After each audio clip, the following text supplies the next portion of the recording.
Hi, hello, welcome to my page. Let's grow together with knowledge. Last దీంట్లో paraffin wax గురించి నేర్చుకున్నాం. అది ఎలా ప్రొడ్యూస్ అవుతుంది, దాని యూసేజెస్ ఏంటి అని. ఇప్పుడు ఈ వీడియోలో మనం soya wax versus paraffin wax గురించి నేర్చుకుందాం. ఇప్పుడు సోయా వ్యాక్స్ అనేది ఏంటి? Natural based wax and it is renewable resource. కానీ పారాఫిన్ వ్యాక్స్ అనేది ఏంటి? మినరల్ బేస్డ్, క్రూడ్ ఆయిల్ నుండి వచ్చి నాన్ రెన్యూబుల్ సోర్స్ కింద కన్వర్ట్ అవుతుంది. ఇది కంప్లీట్ సోర్స్ అనేది ప్లాంట్ బేస్డ్, కానీ ఇది మినరల్ బేస్డ్. ఎపీరియన్స్ వచ్చేసినప్పటికీ opaque and solid and clean burning దీంట్లో ఉన్న. దీనికి వచ్చినప్పటికి ఏంటంటే పారాఫిన్ వ్యాక్స్ కూడా ఒపిక్ సాలిడ్ దీంట్లోకి వస్తుంది. కాకపోతే మనం ఇచ్చేసే ఫిల్టర్ చేసే రిఫైన్ చేసే దాన్ని బట్టి దాని అనేది పెరుగుతుంది అనమాట. అంటే ద క్లీన్ బర్నింగ్ అనేది పెరుగుతుంది రిఫైన్ చేసే దాన్ని బట్టి.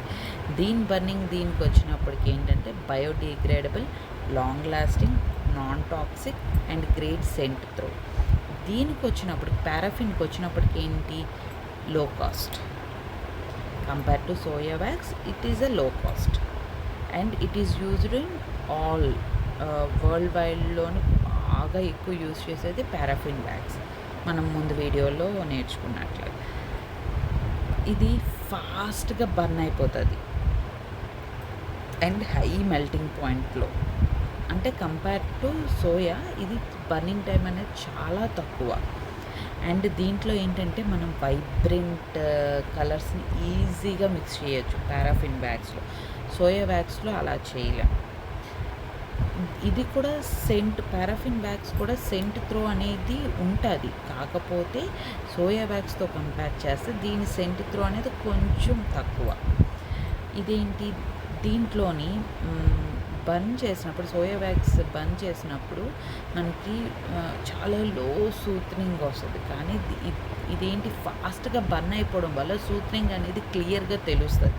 కాబట్టి పారాఫిన్ వ్యాక్స్ అనేది మనం మేజర్గా లాంగ్ క్యాండిల్స్, మనం జనరల్గా ఇంట్లో యూజ్ చేసే క్యాండిల్స్ వాటిల్లోనే యూజ్ చేస్తాం పారాఫిన్ వ్యాక్స్.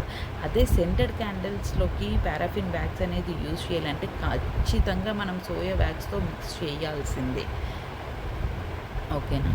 నెక్స్ట్, రెండు టెక్స్చర్స్ ఒకే మాదిరిగా, అంటే సాలిడ్గాను ఒపెక్గా టెక్స్చర్స్ అన్నీ దీనిగానే ఉంటుంది. ఇది కూడా same hand with paraffin slab తోటి సేమ్ అదే సాలిడ్ మోడ్లోనే ఉంటుంది.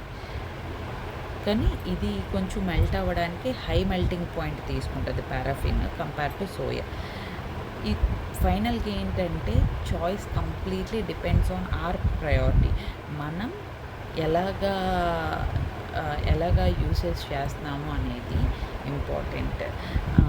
ఇప్పుడు చూడండి, మనం కలర్ వ్యాక్స్ క్యాండిల్స్ ఇప్పుడు చూడండి, లాంగ్గా హార్ట్ షేప్ కానీ లాంగ్ క్యాండిల్స్ లాగా మనం ఏమైనా చేయాలి అనుకున్న థీమ్ బేస్డ్లోకి వచ్చినప్పటికీ కొంచెం గట్టిగా అది నిలబడాలి అని చెప్పేసి అలాంటప్పుడు ఖచ్చితంగా మనం పారాఫిన్ వ్యాక్స్ అనేది ఖచ్చితంగా యూజ్ చేసి తీరాలి. ఎందుకంటే దాని తత్వం అలాంటిది, చాలా గట్టిగా నిలబడుతుంది, గట్టిగా కంపేర్ టు సోయా వ్యాక్స్. మీకేమైనా డౌట్స్ ఉంటే please comment, subscribe to my channel, like, share. Thank you so much.